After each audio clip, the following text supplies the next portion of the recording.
Narayanam namaskrityam Naram chaiva narotamam Devim saraswatim vyasam Tato jayam udirayet Nastaprayasu abhadresu Nityam Bhagavata Sevaya Bhagavate Uttamasloke Bhaktir Bhavati Naistaki.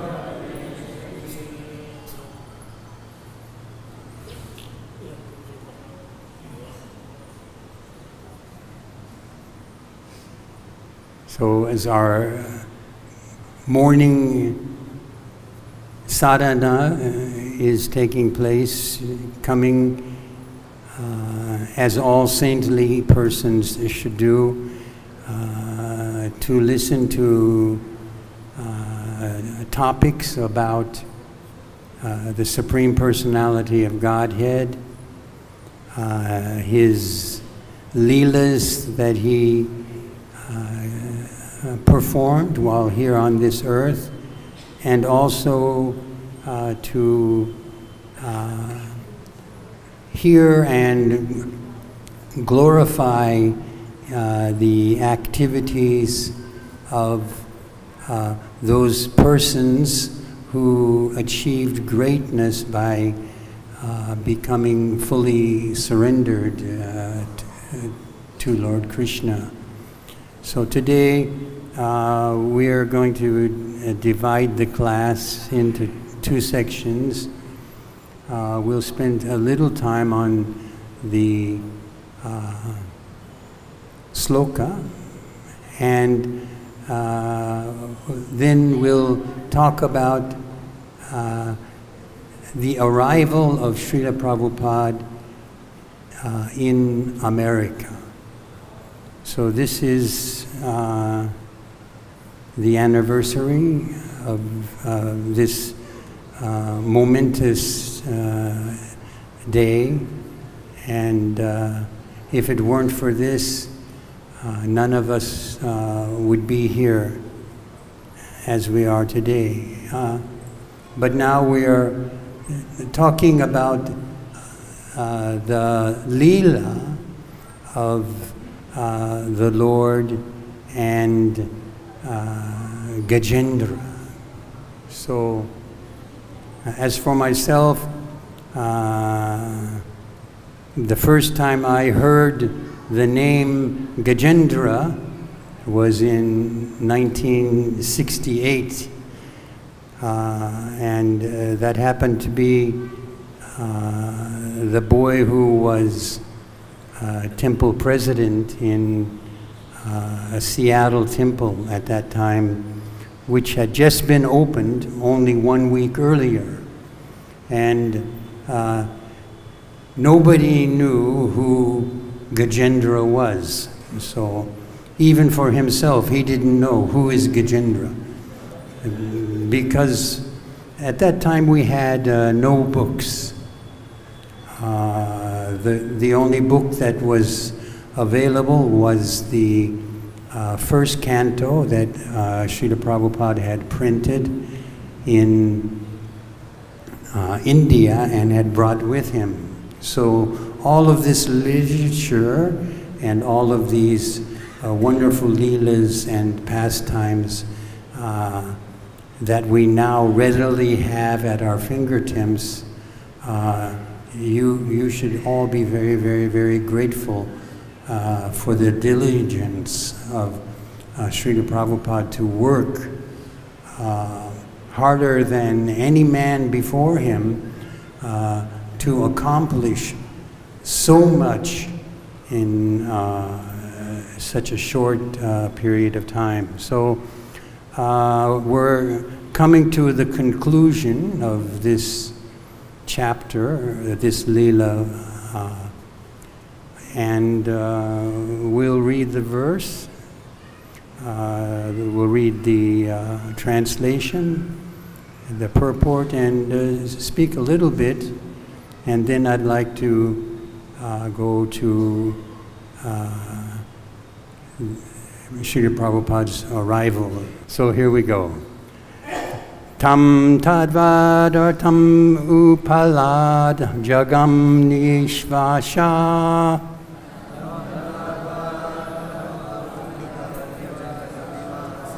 Strotam nishamya divaja swa samstubhabhi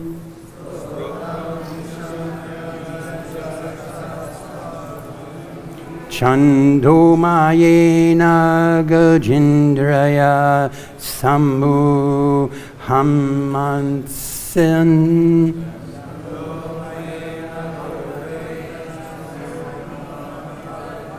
Chakrayodo abhyadgadmad asuyato gajendraya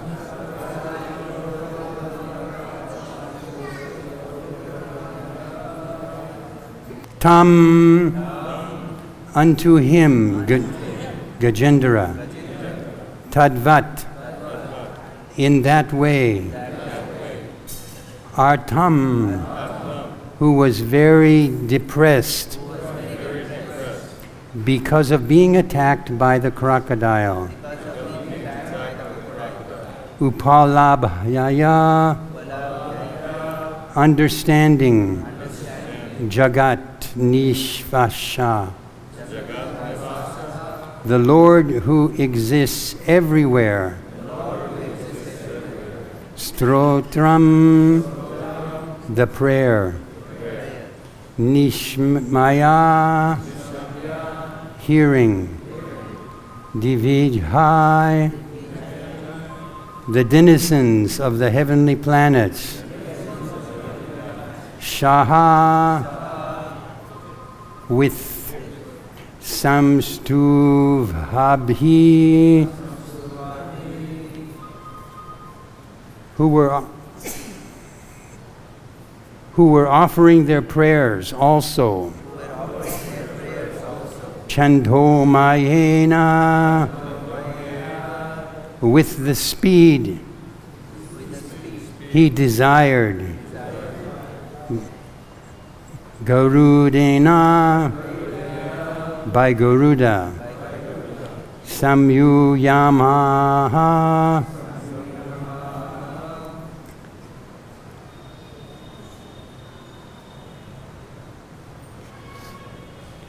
carried his chakra. Being carried. I lost my place. Being carried, yes. Chakra, carrying his disc. Ayudha, and other weapons, like the club. Abhyagamat, arrived. Asu, immediately. Yata, where Gajendra, the king of the elephants, Gajendra was situated.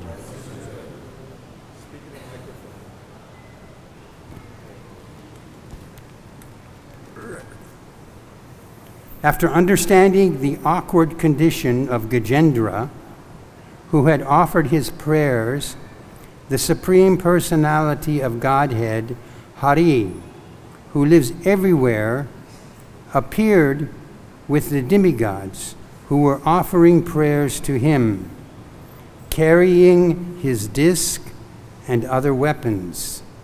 He appeared there on the back of his carrier, Garuda, with great speed, according to his desire. Thus he appeared before Gajendra. Purport.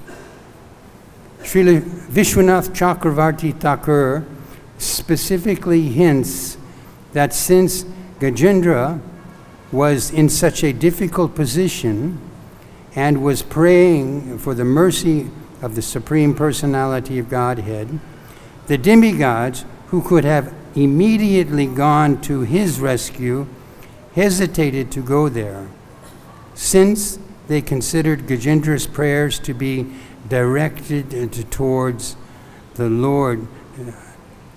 They felt offended, and in this in itself was offensive. Consequently, when the Lord went there, they also went and offered prayers to the Lord so that their offenses might be excused.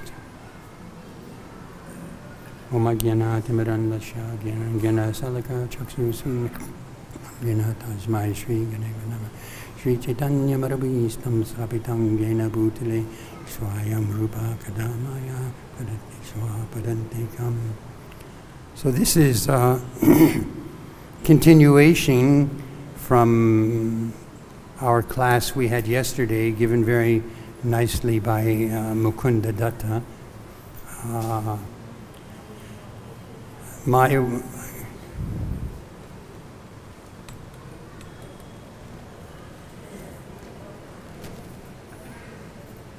My question to him at that time was that it seemed that there was a contradiction in the attitude of the demigods and this situation. So here it's saying that they knew that the prayers were given not directly to any individual demigod per se, so therefore they did not respond. And so it's saying that, of course, we know the demigods, they are very powerful, and they have the ability to accomplish many things, but they hesitated to take any action because these prayers offered by Gajendra were not specifically directed to any one of the demigods. However, the Lord, who is present, of course, in everyone's heart, he was aware of these prayers, and he knew that these prayers were directed to him. So if one is sincere in their prayers, the Lord will reciprocate. So Krishna is situated in everyone's heart. Paramatma, he is listening to us, and if we pray sincerely, then he will respond to our wishes in a befitting manner. But he knew also that the demigods, they are also living within this material world, and every living entity in this material world, they are subjected to defects, faults. So what are these four faults? Who knows? What's that? To be illusioned, to commit mistakes. Yes. So in this way, they are also going to be cheaters, yes. But he didn't want these material qualities to overcome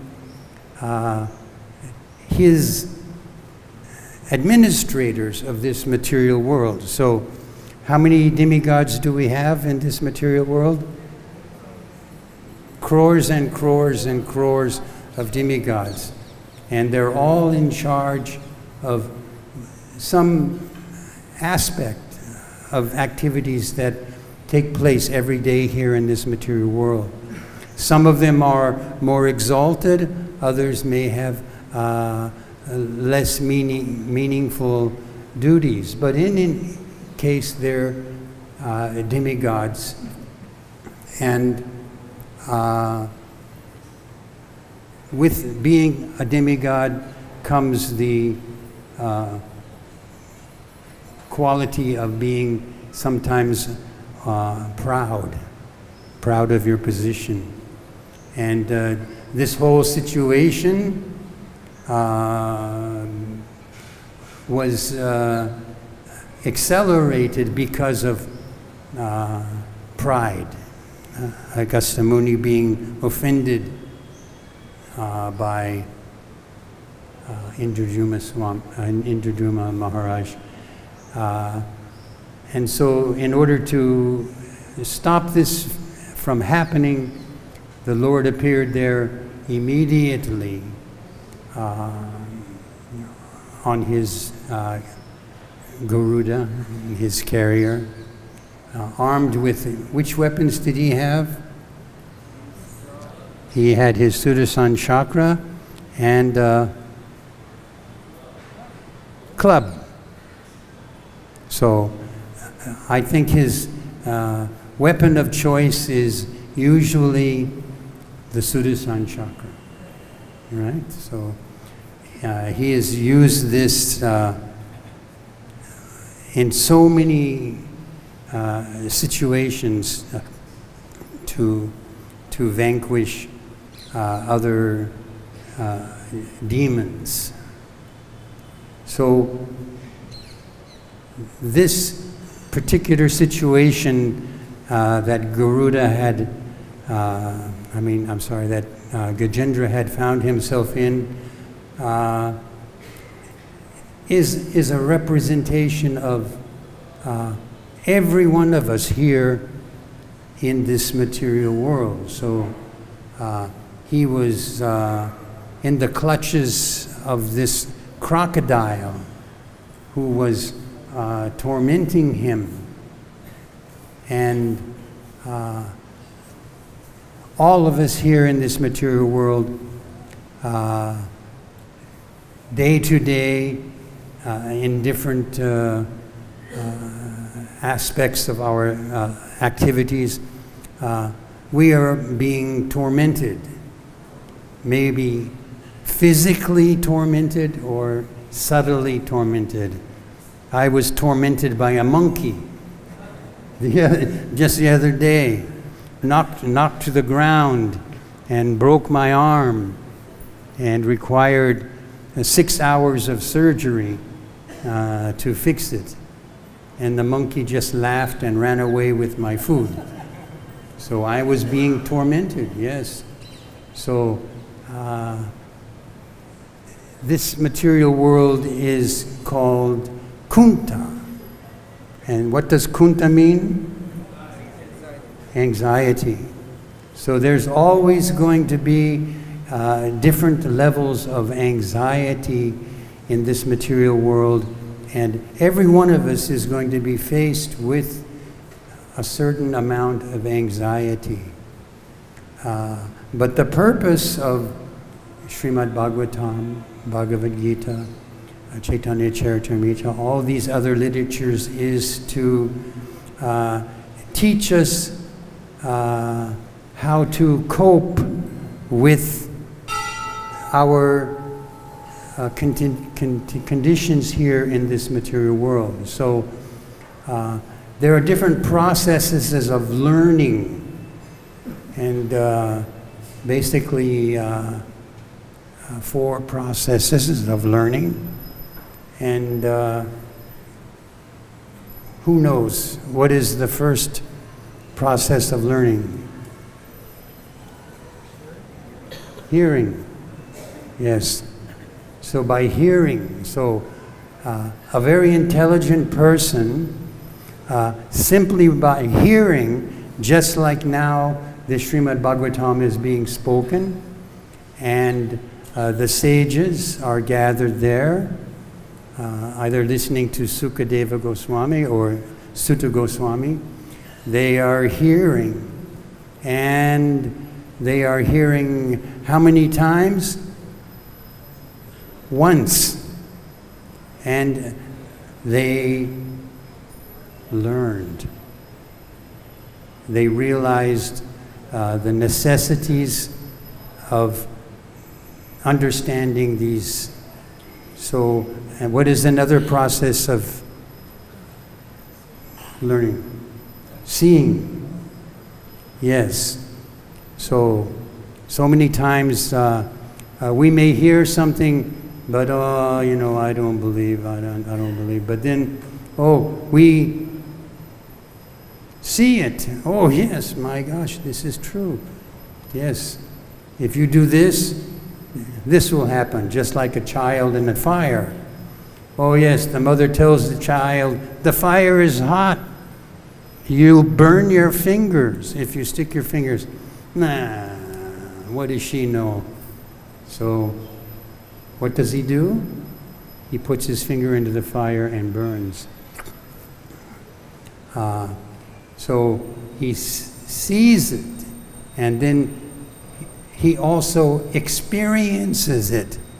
So in our life, in different activities that we perform, we are hearing every day Srimad Bhagavatam. So how many of us have heard one thing from the Srimad Bhagavatam and fully understand it and realize this is the absolute truth and mold our life in this manner, just as these great personalities are that are listening now to the recitation in Srimad Bhagavatam. So we come every day.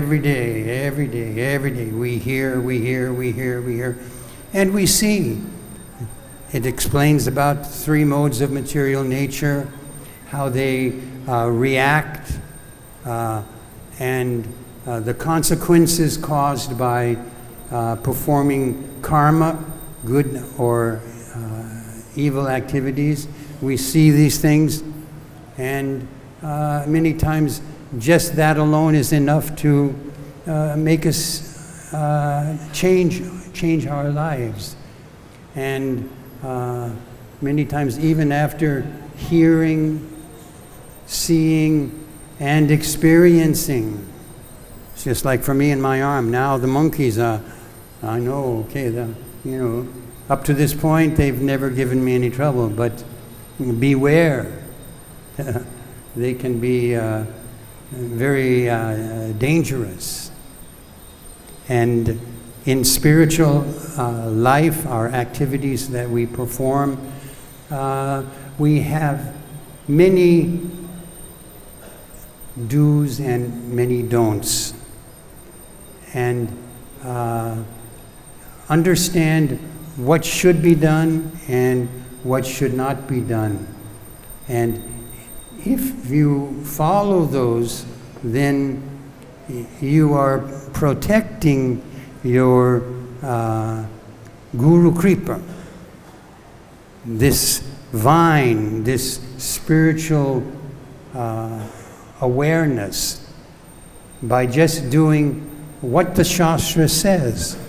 It's telling us how to act, how to eat, how to behave, how to interact with other Vaishnavas. And if we follow these explicitly and avoid those things which should not be done, then the karmic reactions will dissipate. So we have basically 4 very strict don'ts. So what are these strict don'ts? No illicit sex. Huh? No illicit sex. Yes. Only one? No meat eating. No gambling. And no intoxications. So these are just 4. And we struggle every day. Now, in previous yugas, sinful activities could be committed even on a mental platform. If one would contemplate engaging in some illicit activities or this or that, then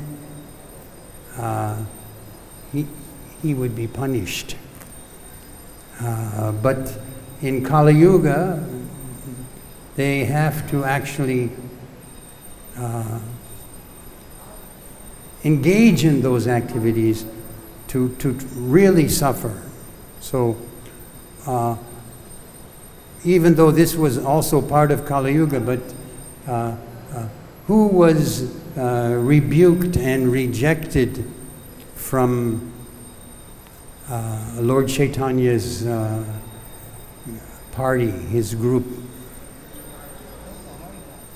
Chota Haridas. Yes. And what did he do? He did not physically engage in a lustful activity, thinking of having sex with a woman. He only thought about it. So the Lord was, no. So when these thoughts enter into your mind, you want to engage in some type of sinful activity which is prohibited, and you want to maintain the strength of your Guru Kripa, what is the method that Lord Chaitanya gave us? He gave us Harinama, Harinama, Harinama, Eva Kevalam, Kalo, and the stave, and the stave, and the stave, Gatriyanya. So we are so lucky that all we have to do is remember this mantra. And if we utilize that mantra and it can be resonating on our tongues and our lips every waking moment, we will avoid one very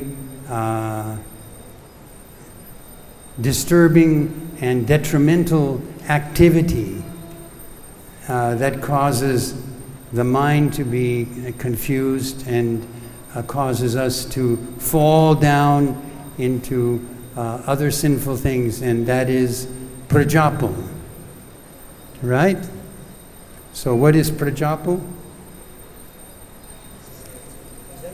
Yes. Talks which are not related to Krishna. Yes. Talks that are not related to Krishna. And how many of you in your daily activities engage in prajapal? By a show of hands. So some of you didn't raise your hand, so you're a liar. Because as soon as this class is over, I can be pretty much assured that almost every one of us will engage in one level of prajapal or some. So to avoid that, we can just chant this wonderful Hare Krishna Maha Mantra, and chant and chant and chant and chant and chant and chant and chant. And as we are chanting, what takes place?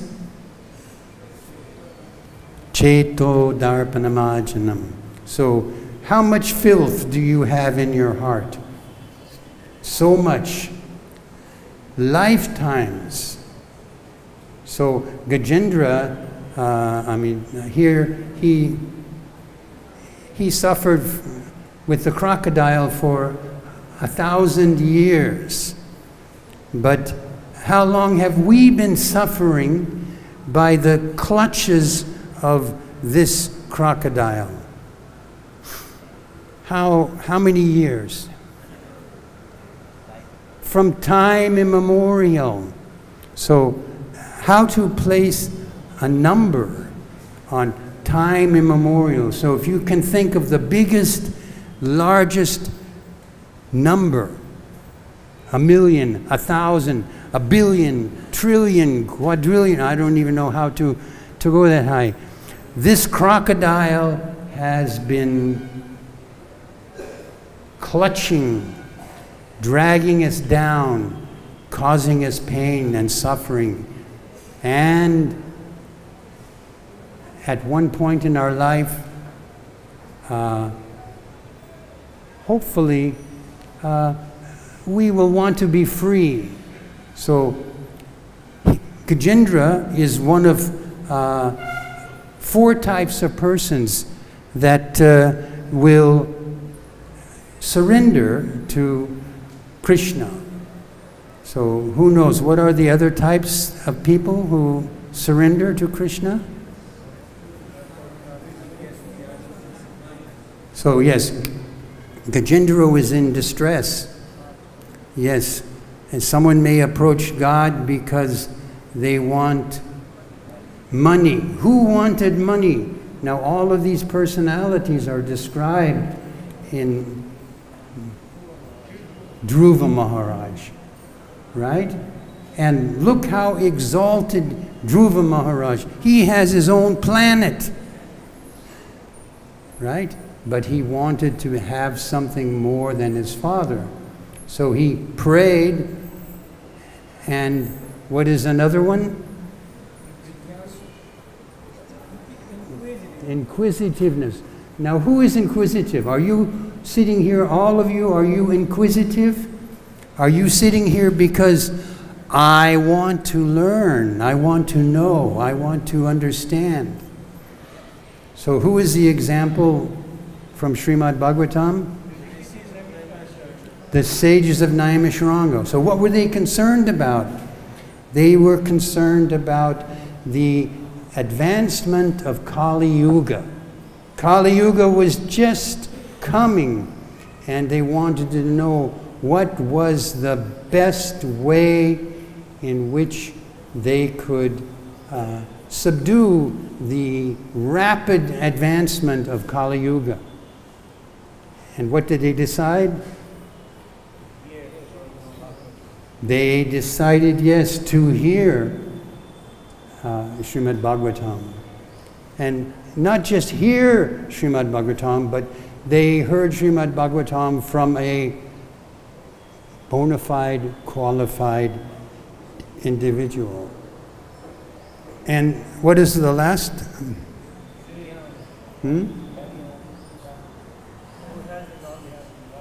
Yes, they want knowledge.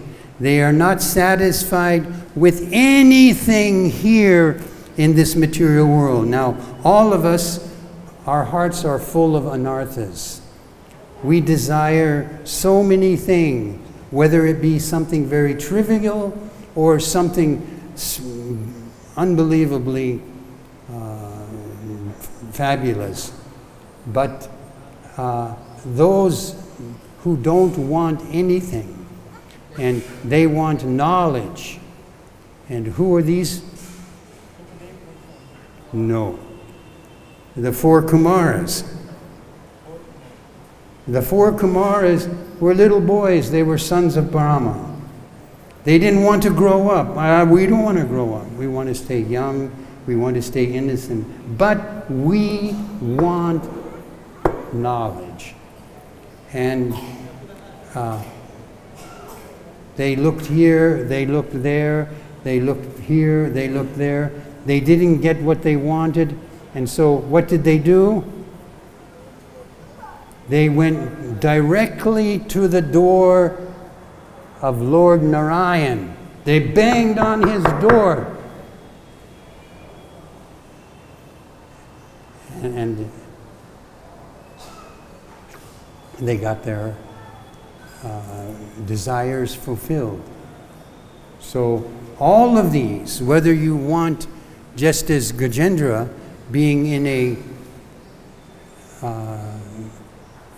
precarious situation, or like Dhruva Maharaj, wanting money, or like the sages of Nayamashanga, or like the four Kumaras, you can obtain the goal of life. And what is the goal of life? Who knows? The goal of life is to give up this material attachment, give up any association with this material world, and to take Krishna into your heart as your sole provider, completely dependent upon Him, and love Him with every fiber of your body. This is the goal. But in the case of being someone in distress, what can happen? You're in distress, and as soon as that distress is alleviated, it's gone. Whew, okay. So all of us have made this prayer. What is the first time we find ourselves in distress? When we are in the womb of our mothers. And it's described that conditions in there are quite horrific. Tight space, foul gases, uncomfortable, cramped this and cramped that. And then in this terrible condition, what do? We pray. Yes, we pray to Krishna. Please, please relieve me from this distress. And if you relieve me, I will worship you. Right? And then Krishna is very good. Okay. I will relieve you from this distress, and you come from the womb of your mother. And the minute you come from the womb of your mother, what happens? Somebody holds you in their arms and rocks you back and forth, and then your mindset changes. Hey, this is pretty nice. I like it. Yeah. So I'm no longer in distress, okay? Krishna later. So in this way, Gajendra, he is an example of someone who was in that distress condition, and by his suffering, and we are all suffering and have been suffering for millions and millions and millions and billions and trillions of lifetimes, are given today this opportunity to alleviate all of our suffering. And that was so mercifully given to us by Lord Chaitanya Mahaprabhu, who just said, chant this Hare Krishna mantra. And if you do this, your life will be very nice word Prabhupada used to use, sublime. So if you want sublimity and sublimeness in your life, so please just chant Hare Krishna, Krishna Krishna, Hare Hare, Hare Rama, Rama Rama, Hare Hare. So now I'm going to lead into this day is an auspicious day because on this day, Srila Prabhupada, he came to America. And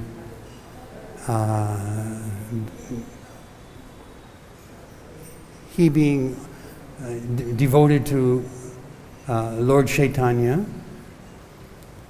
so much so that prophecy that the holy name of the Lord would be known and spoken and sung in every village and town in this entire world. He took it upon himself because also his Guru Maharaj gave him a directive. And what was that directive? Print books and preach in Western countries. So prior to Srila Prabhupada going to America, other of his disciples, Bhaktisiddhanta's disciples, they went to England. And how much success did they have? They were not successful. One German became a devotee, yes. But in any way, Srila Prabhupada, he decided that I will go to America. So in the Lilamrita, a very nice book compiled with documented evidences of Srila Prabhupada's journey and his endeavors, I'm going to read some portions from this very nice book that describes, now, each day, on this day, for time immemorial, we will discuss the greatness and the hardships and the compassion that Srila Prabhupada had to all of the conditioned souls in this material world. So this part of the story starts as Journey to America. Today, the ship is plying very smoothly. I feel today better, but I am feeling separation from Sri Vrindavan Dham and my Lord, Sri Govinda Gopinath in Radha Damodar Temple. So we know that Prabhupada spent much of his time in Radha Damodar Temple working very diligently to write and translate the first canto of Srimad Bhagavatam, spending so much time going day to day to Delhi, to the printers, to this, trying to collect money. So it says, my only solace is Sri Chaitanya Charitamrita, which I am tasting, the nectar of Lord Chaitanya's Leela. So he had a book, the Chaitanya Charitamrita, and he could read about all of the wonderful pastimes. Now we know, now that we have Chaitanya Charitamrita, we read and we learn and we hear of all of the miraculous and wonderful things and the mercy that Lord Chaitanya bestowed on everybody that he met, even Jagai and Madhai, who Lord Nityananda wanted to smash, but Lord Chaitanya forgave them. I have no qualifications, but have taken up the risk just to carry out the orders of His divine grace, meaning Bhaktisiddhanta. I depend fully on their mercy, so far away from Vrindavan. So all of us here, we have accepted a Guru Maharaj, or we have someone in mind that we want to be our Guru Maharaj. And the sole object of the disciple is to fulfill his Guru Maharaj's instructions. So, how many of you have directly been given orders by your Guru Maharaj to do something? By a show of hands. Yes. And what did your Guru Maharaj say for you to do? First of all, my Guru Maharaj told to study all the scriptures that we have in our parampara, and after that to propagate peace. And are you doing that? I'm failing. You're failing. But I'm trying. Yes, okay. So yes, in this way, so spiritual master is the external manifestation of Super Soul, and he instructs us on how to behave. So the Jaladuta Diaries, this is on September 10, 1965. The Jaladuta is a regular cargo ship, carrier of the Scindia Steamship Navigation Company. But there is a passenger's cabin aboard during the voyage from Calcutta to New York in August and September of 1965. The cabin was occupied by Srila Prabhupada, whose age was listed at how old? 69, yes.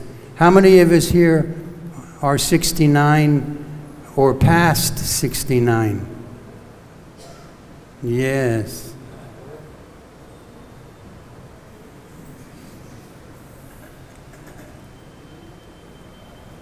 I can be like Augusta Muni and curse you.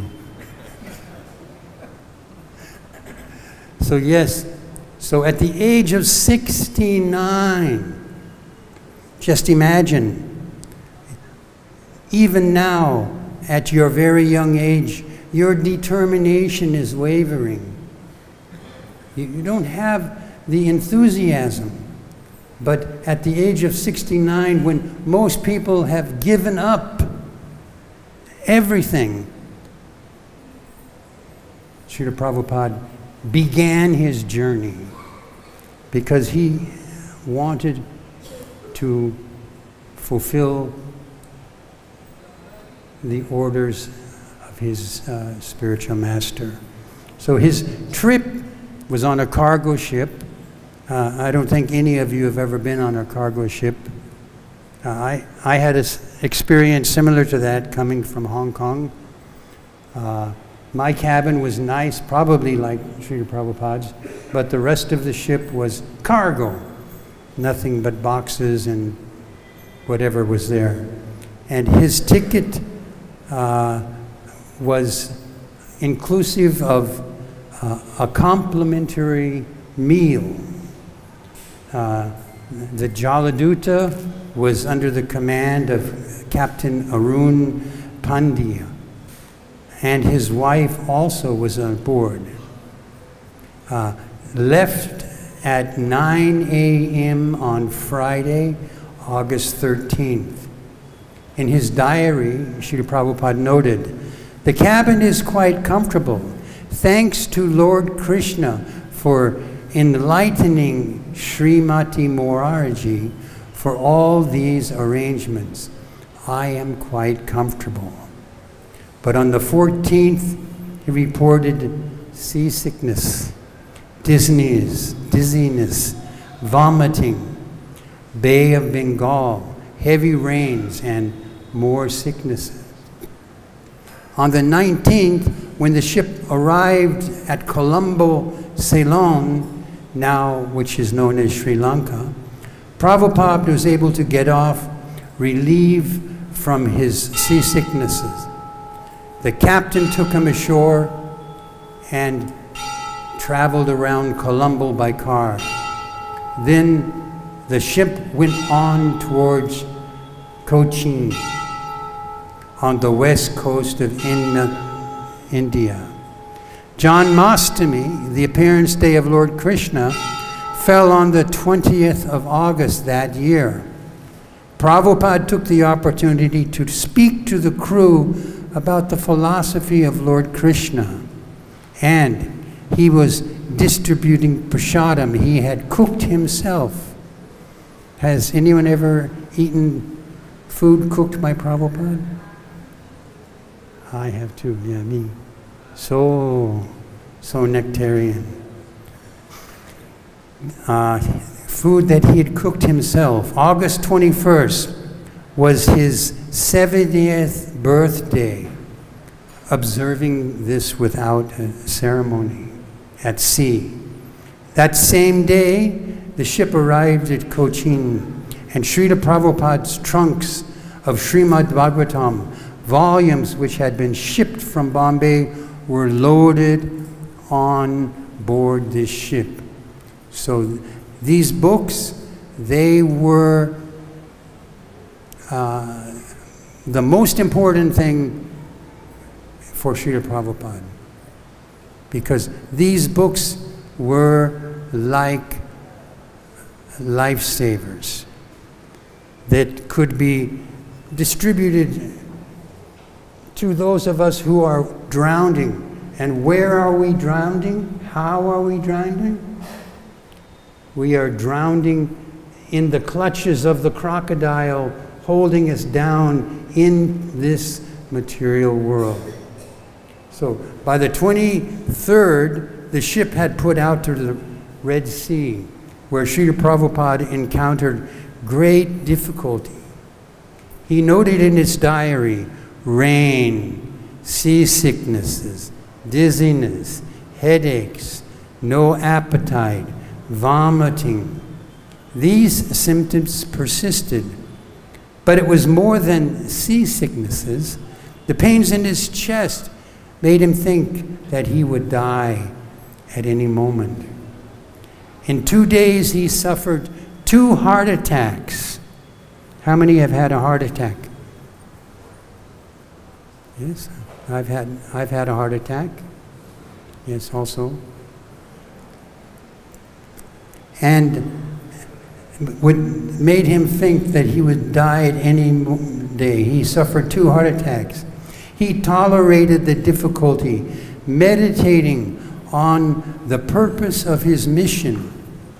But after 2 days of such violent attacks, he thought that if another one were to come, he would certainly not survive. On the night of the 2nd day, Srila Prabhupada had a dream. Lord Krishna, in his many forms, was rowing a boat, and he told Prabhupada that he should not fear, but should come along. Prabhupada felt assured of Lord Krishna's protection, and the violent attacks did not reoccur. So how many of us have dreams at night where the Lord will come to us and give us encouragement to continue? So this is what we should hope for. We should hope that, oh yes, I will have the courage and the fortitude to continue, because things are not always easy. It's not like a bed of roses. Suffering heart attacks, sicknesses, at advanced age now, 70 years old. And the Jaladuta entered the Suez Canal on September 1st and stopped in Port Said. The second Srila Prabhupada visited the city with the captain and said that he liked it, but the 6th he had recovered a little from his illness and was eating regularly again. For the first time in weeks, having cooked his own khichdi and puris. Yes, khichdi is such a wonderful preparation. And we are so fortunate that we can get nicely cooked khichdi every day. September 9, we have crossed over the Atlantic Ocean for 24 hours. The whole day was clear and almost smooth. I am taking my food regularly and have got some strength to struggle. There's also a slight tacking on the ship, and I'm feeling slight headache also, but I am struggling. And the nectarian of the life of Lord Chaitanya Mahaprabhu is the source of my vitality. So we're going to be running out of time. I'll just continue. We know that Srila Prabhupada continued on this voyage. He had many difficulties in this crossing, but we are all crossing an ocean. And what ocean is that we're crossing? We are crossing the ocean of birth and death. And so, if you want to avoid this very arduous journey one more time, you must purify your heart. And we are so very fortunate.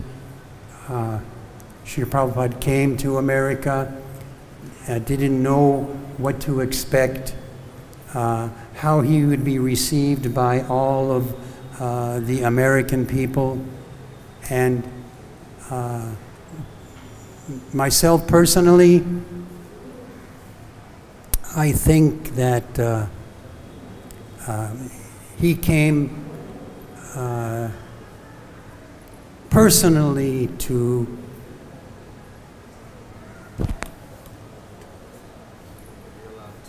okay. He came personally to save me. Yes, I know there was many others, but for me, this was what I wanted and what I had been looking for. And when he arrived, unfortunately, he arrived on the East Coast. I was on the West Coast. So if I would have known that he was going to be there, I would have been at the docks.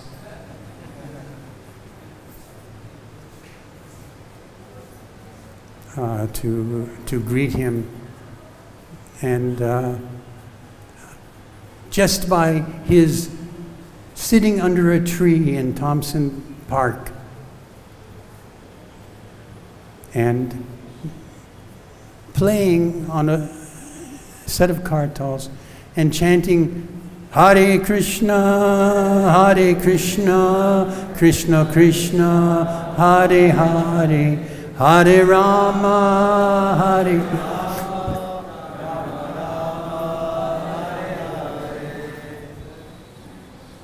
slowly, some boys took interest. They came to see this novelty, this Indian man wearing saffron cloth, sitting with a shaved head and a little tuft of hair in the back, chanting this mantra. They also became enthusiastic and wanted to learn more. And from that time, still facing many difficulties and obstacles, lack of money, dealing with low lives, Srila Prabhupada pursued, and day by day, his endeavors paid off. He was successful because he took very seriously the directives of his Guru Maharaj. Go to the West, print books, and preach to these fallen, conditioned souls. And we can see now, look, so many of us who were the scourge of the earth, lowest of mankind, coming from the most degraded families.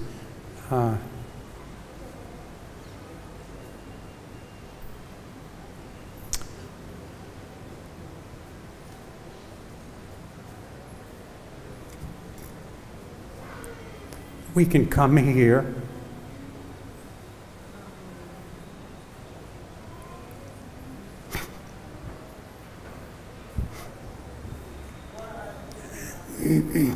and we can sit in Prabhupada's temple, even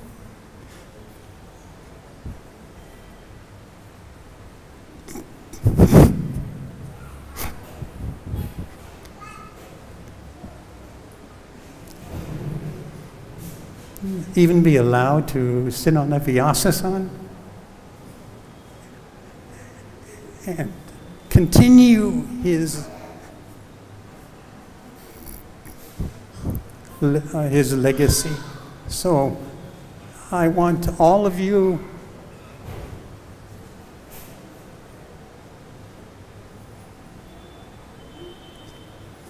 to also become strong and resolute in your determination that you will keep Srila Prabhupada's mission alive.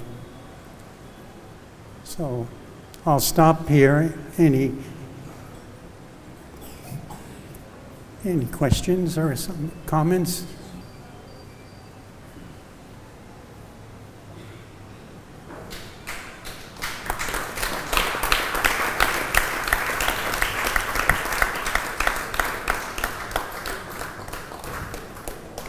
Srila Prabhupada ki jai.